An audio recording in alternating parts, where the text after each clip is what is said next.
Yeah, so hey, this is like my third attempt recording this, just simply because I realized I have my microphone on. I was for some reason muted, but I'm just gonna go over this real quick. I'm not gonna go say a bunch of jargon. Anyway, so yeah, I took this loss, $350 loss. I think that's how much I lost. I'm not sure. This was taken like yesterday in the middle of literally in the middle of a parking lot. Not an ideal way to trade. And not only that, I was kind of mid shift and Ace session during 7 p.m., which doesn't really have a kill zone hour. And the only reason why I traded Asia Gold because I was influenced. And yeah, so I'm just gonna go over real quick mistakes I made. So you guys, or I don't have to go over it again. So basically, there was a what up? So we go to the daily at this time. So this is where I was like at. We did so my thought process was this on the previous day. On the previous day of the day I traded. So which is like this day. This white. I don't know how to say it. On the daily, we did sweep high of that day's previous high. So we did sweep that, and we came down over here. We still were overall bullish on this day, but the day that I did trade Asia session, I was thinking that we were gonna go down here and take out these like areas of liquidity over here, and so I was like, I bet. So so we go down to the 1 hour. Fuck, can this be faster? Anyway, so I was like, bet. We did. I was like, we did not break structure to the downside. We're still, I guess, somewhat. Technically, we were kind of like, we're making higher highs and higher lows, so we're still bullish. And there was this 1 hour fair value gap as well. On the 15-minute, we see here. Let me see here. So on the 15-minute, when I did trade, we did see a market structure shift towards the downside, taking out these lows, and we did take out New York PM session at Asia. As we can see, like there was a big wick down. There's like a fair value gap because on the 5-minute. So I was like, bet we're gonna go short. So I was gonna go for like a short right here, but then like I was on position, right? So I lost like about like $150 this first trade right here. So I was about to go short, but I saw this like on tapping into the short, and it looked like it was going to my direction until I saw this like really big aggressive move candle up, and this was right after we sweep this low right here, this low. I don't know if you can see this low right here. We swept that, and there was like a lot of buying pressure, and inversed this fair value gap that I tapped into. And not only that, a candle like that with a lot of volume tends to indicate that like there's a lot of buying pressures in the market right after a sweep. So I was like, ah, shit. And so I closed the position, and I would have, and I was basically shorting. My stop loss was around this fair value gap right here. I entered a settlement off this fair value gap, but my stop loss was around like right here where you see this other fair value gap was.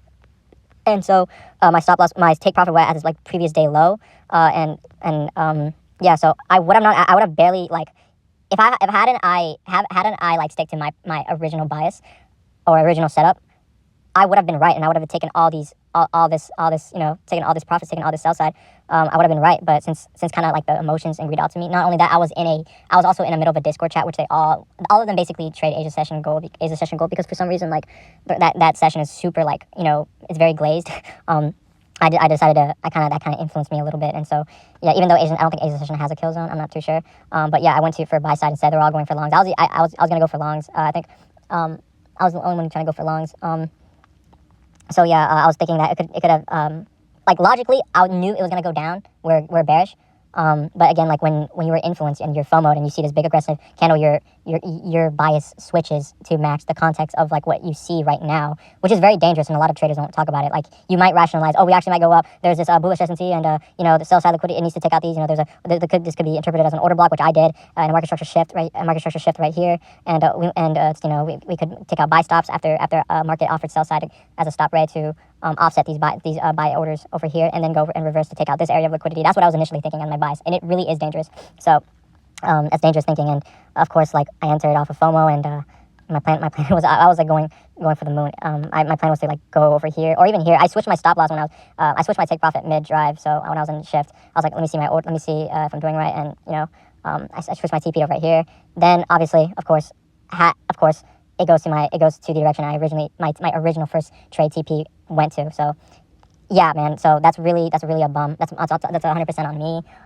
It really just goes to show that like your emotions can actually override and your initial bias just to fit your context of what you want. But that's not reality. You have to be objective instead of just kind of selective bias. So this is something a lot of people really need to don't talk about and need to fix. It's part of that psychology asset that I think most people actually it's the reason why they kind of lose trading. It's not because it's not like, yeah. And I think, I'm right. Anyway, so I'm gonna stop the yapping. It goes down here, takes out the sell side liquidity, and then, I lost $350. Not only that, I think I was over leveraging. I didn't mean to risk 350. I typically risk only 250 on a $50,000 combine, eval, but fuck it, I don't know, dude. So yeah, that's my trade recap. Yeah, we're not gonna do that again, and I don't think I'm gonna trade Asia Session Gold, simply because it was more peer influence instead of like what I actually do. But I might actually switch to gold, from NQ to gold at New York Session Killzone, simply because I've seen price action play out, and it's really good. I did back test. The whole month of December, and out of like the 19 trades I took in the past 30 back testing the past like 30 days of December price action, which most people say was trash, but I think it was one of the better price actions of the year. So it's a reason why. This is just a reminder. I want to say this again. Do not listen to other people's opinions on what you should do unless they're really good at what they do, unless they have a Brabus or a Rolls Royce, or they have receipts of what they do is what they say is valid. I think other than that, you shouldn't listen to people in general, simply because like dude, everyone has different biases. You know what I'm saying? You could be right, I could be wrong. But whatever. So out of the where's that scoreboard of the 15 out of the 2019? I had a scoreboard right here saying how much I won and lost. So yeah, so out of the whole month of December, I won. So see this is all back test. So I won out of the 19 trades, again, like out of the 19 trades I did take, 4 of them were losses, and 15 of them were W's, like straight W's, basically textbook strat. You know what I'm saying? And I recommend people should backtest.